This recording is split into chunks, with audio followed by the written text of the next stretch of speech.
JDS ಪಕ್ಷ ರಾಜ್ಯದಲ್ಲಿ ಅಧಿಕಾರಕ್ಕೆ ಬರುವುದು ಕನಸಿನ ಮಾತು. ಕೇವಲ 17 ಸ್ಥಾನ ಗೆದ್ದಿರುವವರು ಅಧಿಕಾರ ಹಿಡಿಯಲು ಹೇಗೆ ಸಾಧ್ಯ? ಮಾಜಿ ಪ್ರಧಾನಿ ದೇವೇಗೌಡರಿಗೆ ಟಾಂಗ್ ಕೊಟ್ಟ ಸಿಎಂ ಸಿದ್ದರಾಮಯ್ಯ. ನಮಗೂ ಕಾಲ ಬರುತ್ತದೆ ಎಂದಿದ್ದ ಮಾಜಿ ಪ್ರಧಾನಿ ದೇವೇಗೌಡ. ಹಾಸನದ ಇತಿಹಾಸದಲ್ಲಿ ಎಂದೂ ಮರೆಯದ ಒಂದು ಸಮ್ಮೇಳನ ನಡೆಯಿತು ನಿನ್ನೆ.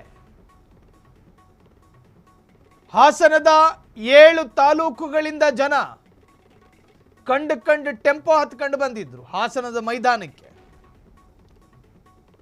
ಓಪನ್ ಆಟೋದಲ್ಲಿ ಒಂದಷ್ಟು ಕಾರ್ಯಕರ್ತರು, ಟೆಂಪೋಗಳಲ್ಲಿ, ಬಸ್ಸಿನಲ್ಲಿ, ಇನ್ನು ಕಾರು ಬೈಕಿನಲ್ಲೂ ಕೂಡ ಆ ಸಮಾವೇಶಕ್ಕೆ ಭಾಗಿಯಾದರು.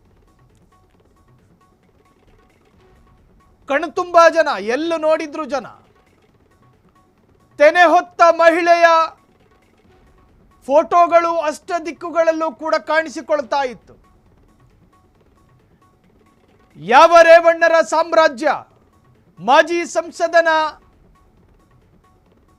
ದರಿದ್ರ ಕೆಲಸದಿಂದ ಸುಟ್ಟು ಹೋಯಿತು ಸಾಮ್ರಾಜ್ಯ, ಆ ಸಾಮ್ರಾಜ್ಯವನ್ನ ಮತ್ತೆ ಪ್ರತಿಷ್ಠಾಪನೆ ಮಾಡೋದಕ್ಕೆ ಹೊಳೆನರಸೀಪುರದಲ್ಲಿ ತಮ್ಮ ಅಸ್ತಿತ್ವ ಉಳಿಸಿಕೊಳ್ಳೋದಕ್ಕೆ ದೇವೇಗೌಡರು ಕುಟುಂಬ ಪಟ್ಟ ಸರ್ಕಸ್ಸು, ಸಾಹಸ ಅಷ್ಟಿಷ್ಟಲ್ಲ.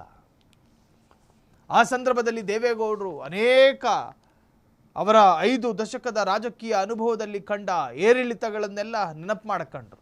ಹೊಳೆನರಸೀಪುರದಲ್ಲಿ ಗೆದ್ದಿದ್ದು, ಹೊಳೆನರಸೀಪುರದಲ್ಲಿ ಸೋತಿದ್ದು, ಹೊಳೆನರಸೀಪುರದ ಜನ ಲೋಕಸಭೆ ಕಳಿಸಿದ್ದು, ಕುಟುಂಬ ರಾಜಕಾರಣ, ದ್ವೇಷ ರಾಜಕಾರಣ, ಅದು ಇದು ಅಂಥೇಳಿ ಸಾಕಷ್ಟು ಮಾತನಾಡಿದ್ರು.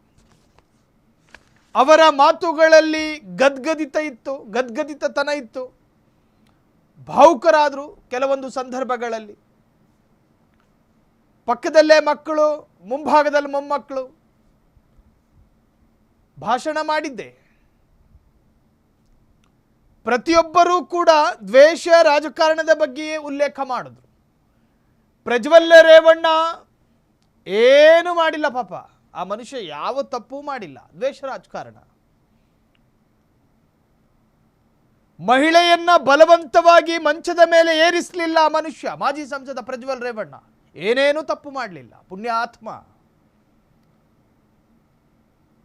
ತಾನು ಗಲೀಜು ಮಾಡಿದ ಪ್ರದೇಶವನ್ನ ಸ್ವಚ್ಛ ಮಾಡುತ್ತಿದ್ದ ತಾಯಿ ವಯಸ್ಸಿನ ಮನೆ ಕೆಲಸದವಳನ್ನ ಮುಟ್ಟಿರ್ಲಿಲ್ವಂತೆ ಪ್ರಜ್ವಲ್ ರೇವಣ್ಣ. ದ್ವೇಷ ರಾಜಕಾರಣ ಅದೇನೇ ಇರಲಿ, ಆ ದ್ವೇಷ ರಾಜಕಾರಣದ ಬಗ್ಗೆಯೂ ಕೂಡ ಪ್ರಸ್ತಾಪ ಆಯಿತು ನಿನ್ನೆಯ ಸಮಾವೇಶದಲ್ಲಿ.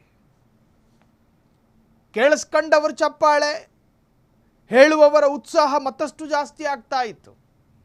ಆ ಸಮಾವೇಶ ಹಾಸನದ ಇತಿಹಾಸದಲ್ಲಿ ಎಂದೂ ಕೂಡ ಕಂಡು ಕೇಳರಿಯದ ಸಮಾವೇಶ. ಆ ಸಮಾವೇಶದಲ್ಲಿ ಹಿರಿಯ ಜೀವ, ಪಳಗಿದ ರಾಜಕಾರಣಿ ದೇವೇಗೌಡರು ಹೇಳ್ತಾರೆ, ಕಾಲ ಒಂದೇ ಥರ ಇರೋದಿಲ್ಲ. ಬುಧವಾರ ಇದ್ದಂಗೆ ಇರೋದಿಲ್ಲ ಗುರುವಾರ ಇದ್ದಂಗೆ ಶುಕ್ರವಾರ ಇರೋದಿಲ್ಲ. ಅಂದರೆ 2026ರಂತೆ 2028 ಇರಬೇಕು ಅಂತೇನೂ ಇಲ್ಲ ಅನ್ನೋ ಅರ್ಥ.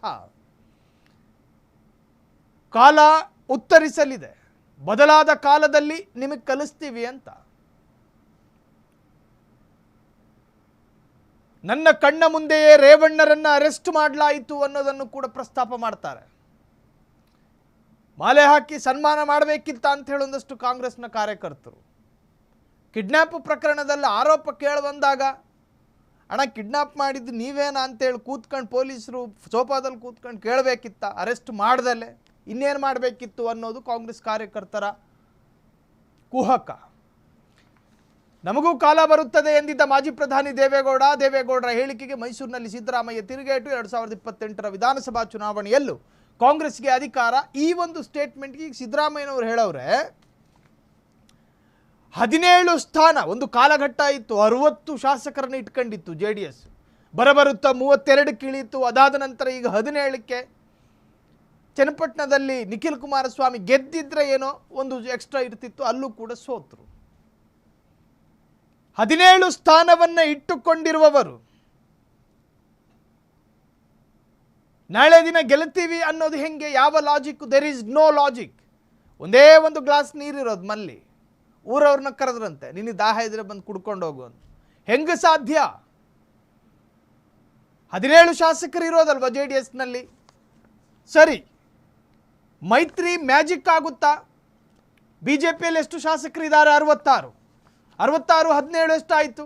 ಸರಿ, 2028ಕ್ಕೆ ಒಂದು 10 ಜಾಸ್ತಿ ಆಗಲಿ, ಆದರೂ ಕೂಡ ಅವರ ಅಧಿಕಾರಕ್ಕೆ ಬರೋದು ಸಂದೇಹ. ಸಿದ್ದರಾಮಯ್ಯ ಹೇಳೋದು, ಸಿದ್ದರಾಮಯ್ಯ ಹೇಳ್ತಾರೆ ವಿತ್ ಲಾಜಿಕ್, 2028ಕ್ಕೆ ಶತಾಯಗತಾಯ ಸಾಧ್ಯಾಂತ ಪ್ರಯತ್ನ ಪಟ್ಟರೂ ಕೂಡ ಮುಗ್ಗರಿಸಿ ಬೀಳೋದೊಂದೇ ಅವರಿಗೆ ಇರೋ ದಾರಿ. BJPಯ ಜೊತೆ ಮೈತ್ರಿ ಮಾಡಿಕೊಂಡರೂ JDS ಅಧಿಕಾರಕ್ಕೆ ಬರೋದಕ್ಕೆ ಸಾಧ್ಯ ಇಲ್ಲ. ನಾನು JDSನಲ್ಲಿ ಅಧ್ಯಕ್ಷನಾಗಿದ್ದಾಗ ಪಕ್ಷ 59 ಸ್ಥಾನ ಗೆದ್ದಿತ್ತು. ಈಗಿನ ಸ್ಥಿತಿ ನೋಡಿ. JDSನ ಬಗ್ಗೆ ವ್ಯಂಗ್ಯವಾಡಿದ CM ಸಿದ್ದರಾಮಯ್ಯ ಒಟ್ಟಾರೆ ಹಾಸನದ ಸಮಾವೇಶದಲ್ಲಿ 2028ಕ್ಕೆ ಕುಮಾರಸ್ವಾಮಿ ಅವರೇ ಪ್ರಮಾಣ ವಚನ ಸ್ವೀಕಾರ ಮಾಡೋದು ಅನ್ನೋ ಹಂತಕ್ಕೆ ಬಂದಿತ್ತು ಭಾಷಣಗಳು. ಒಟ್ಟಾರೆ ಈಗ CM ಸಿದ್ದರಾಮಯ್ಯ ಈ ವಿಚಾರಕ್ಕೆ ರಿಯಾಕ್ಟ್ ಮಾಡಿದ್ದಾರೆ. ಕ್ಷಣ ಕ್ಷಣದ ಸುದ್ದಿಗಳಿಗಾಗಿ ಫ್ರೀಡಂ ಟಿವಿ ಸಬ್ಸ್ಕ್ರೈಬ್ ಮಾಡಿ, ಲೈಕ್ ಮಾಡಿ ಹಾಗೂ ಫಾಲೋ ಮಾಡಿ. ಹೊಸ ಸುದ್ದಿಗಳ ನೋಟಿಫಿಕೇಶನ್ಗಾಗಿ ಬೆಲ್ ಐಕಾನ್ ಮೇಲೆ ಕ್ಲಿಕ್ ಮಾಡಿ.